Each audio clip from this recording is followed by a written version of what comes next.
Moisés y el Arca de la Alianza. El proyecto hebreo, aunque se centraba en la persona de Abraham, también contó con la participación de un personaje de suma importancia: Moisés. El papel que jugó en la liberación del pueblo hebreo fue trascendental. Y todo cuanto hizo, como otros apartes de la historia humana que hemos venido repasando, contó con la ayuda de los visitantes del cielo. Incluyendo la construcción de la enigmática Arca de la Alianza, que guarda una estrecha relación con los objetivos más profundos del plan cósmico. Echemos una mirada a todo esto. El monte Sinaí, la montaña de los vigilantes. El monte Horeb, a la distancia, corta el aliento al ver su impresionante macizo rojizo, contrastando con un cielo azul limpio de nubes. El paisaje resulta atrapante. Desde cierto ángulo, el Horeb cobra la apariencia de aquella célebre montaña, de la película Encuentros cercanos en la tercera fase. Y no estaba muy lejos de ser vinculado con el fenómeno ovni. Si recordamos las alucinantes escenas que nos ofrece la Biblia, al describir a Moisés subiendo a la cima de la montaña, para hablar cara a cara con Jehová, quien se hallaba envuelto en una extraña nube, que más tarde protegería al propio Moisés y al pueblo hebreo, durante la huida a través del Mar Rojo. Mostrándose como una columna de humo por el día, y de noche como una columna de fuego. Una forma muy didáctica aún más para aquel tiempo, para describir las maniobras de una nave madre, que generalmente presenta aquella forma cilíndrica o tubular. Los guías extraterrestres ya habían explicado que Moisés, en realidad, tuvo un encuentro cercano con seres de las Pléyades. Ellos serían entonces los autores de las reales indicaciones para construir la misteriosa Arca de la Alianza. ¿Quién fue Moisés? La liberación del pueblo hebreo, y el cuidado del mismo como parte de un proyecto genético, que haya su punto desencadenante en el nacimiento de Cristo, es un episodio del plan cósmico que los guías nos han descrito en anteriores experiencias y mensajes. No obstante, la relación que existe entre muchos de los personajes clave de la historia humana, con nuestra experiencia de contacto, aún sigue siendo un misterio.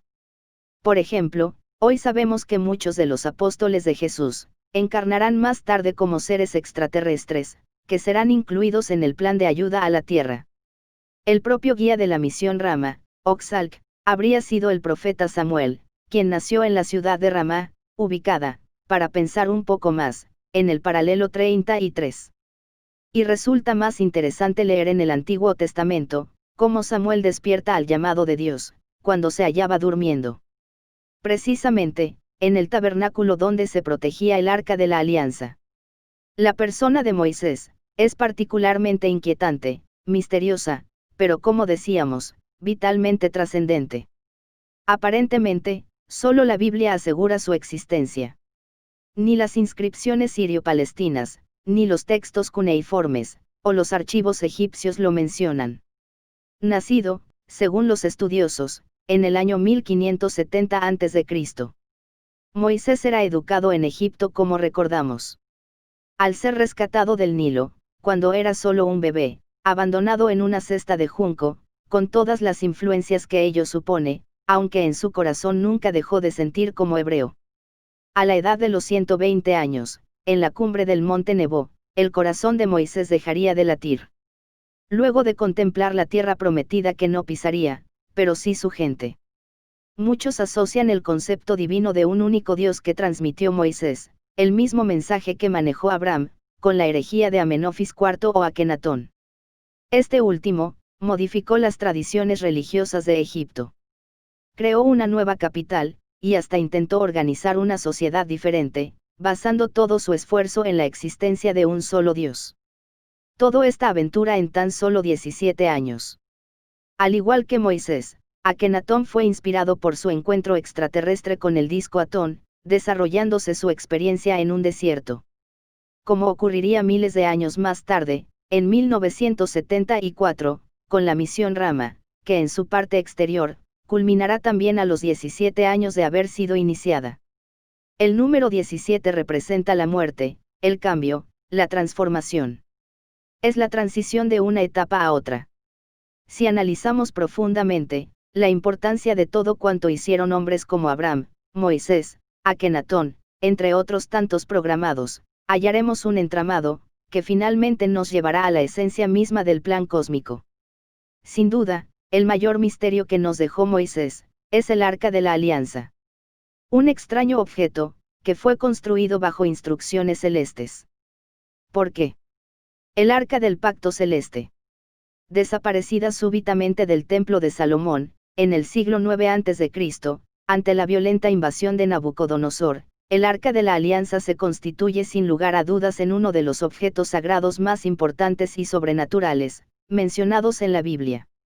Según la tradición, en su interior descansan las tablas de piedra, los 10 mandamientos, grabados en ellas, que recibiera Moisés en lo alto del monte Horeb. No obstante, al margen de lo que podría ocultar en realidad, el misterio que encierra y su vedada ubicación, ha catapultado a los más dispares arqueólogos e investigadores en pos de su secreto. Desde las hipótesis más peregrinas, a las alternativas más racionales, nadie aún ha encontrado el arca sagrada.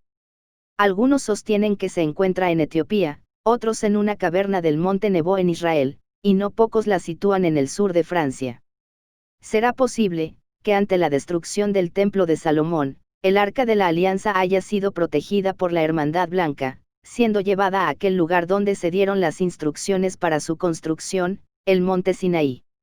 No debería sorprendernos, por cuanto una escena similar ocurrió con el rescate del disco solar del Cusco, para ser llevado al Paititi.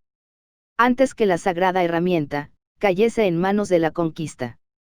El Arca de la Alianza, construida en madera de acacia al pie del Sinaí, por instrucción de aquellos que contactaron a Moisés, sería revestida de oro, por dentro y por fuera. Creando así una suerte de aparato especial, que pudiese constituirse en el depositario de la alianza, por cuanto fue en estos términos en que el arca fue construida. Ahora bien, si el arca fue hecha para condensar en su interior una posible fuente de poder, o almacenarla en el futuro, ello explicaría las mortales descargas, que a manera de rayos, se manifestaban en presencia de los sacerdotes, ocasionando incluso, la aparición de tumores, lo cual nos sugiere, un efecto radioactivo. Recordemos tan solo, la fatal experiencia de Nadab y Abiú, hijos de Aarón, quienes al ingresar en el Santa Santorum del tabernáculo, con incensarios de metal, desobedeciendo así las instrucciones, una llamarada del arca se disparó hacia ellos, ocasionándoles la muerte. Pero ¿cuál era la alianza, que se le advirtió a Moisés, sería custodiada dentro del arca de la alianza? La conexión con Jesús. Yo os daré mi sangre, sangre de la alianza nueva y eterna, que será derramada por vosotros. Dijo Jesús en la última cena.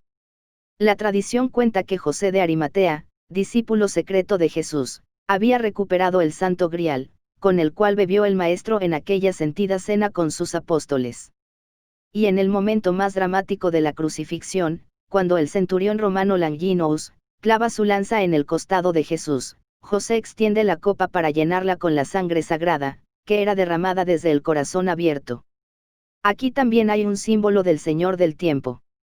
Pero, ¿por qué hizo esto José?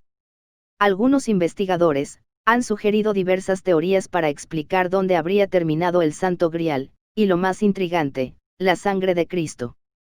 No obstante, en el Sinaí, percibimos que José habría visitado el Horeb, para encontrarse con emisarios de la Hermandad Blanca, quienes finalmente pondrían la sangre en el interior del arca sagrada, que sobrevivió a la devastación y saqueo del Templo de Salomón.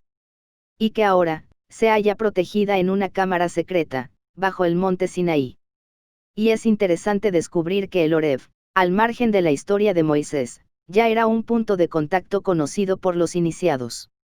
Incluso, se cuenta que Elías pasó un tiempo viviendo en unas cuevas secretas, en la mismísima montaña. Asociar la sangre de Cristo con el Arca de la Alianza, no es del todo descabellado. Ya importantes arqueólogos como Ron Wyatt, sugirieron la conexión arca-sangre de Cristo. La sangre de Jesús, según los guías, constituye el archivo de información más importante que protege la Hermandad Blanca.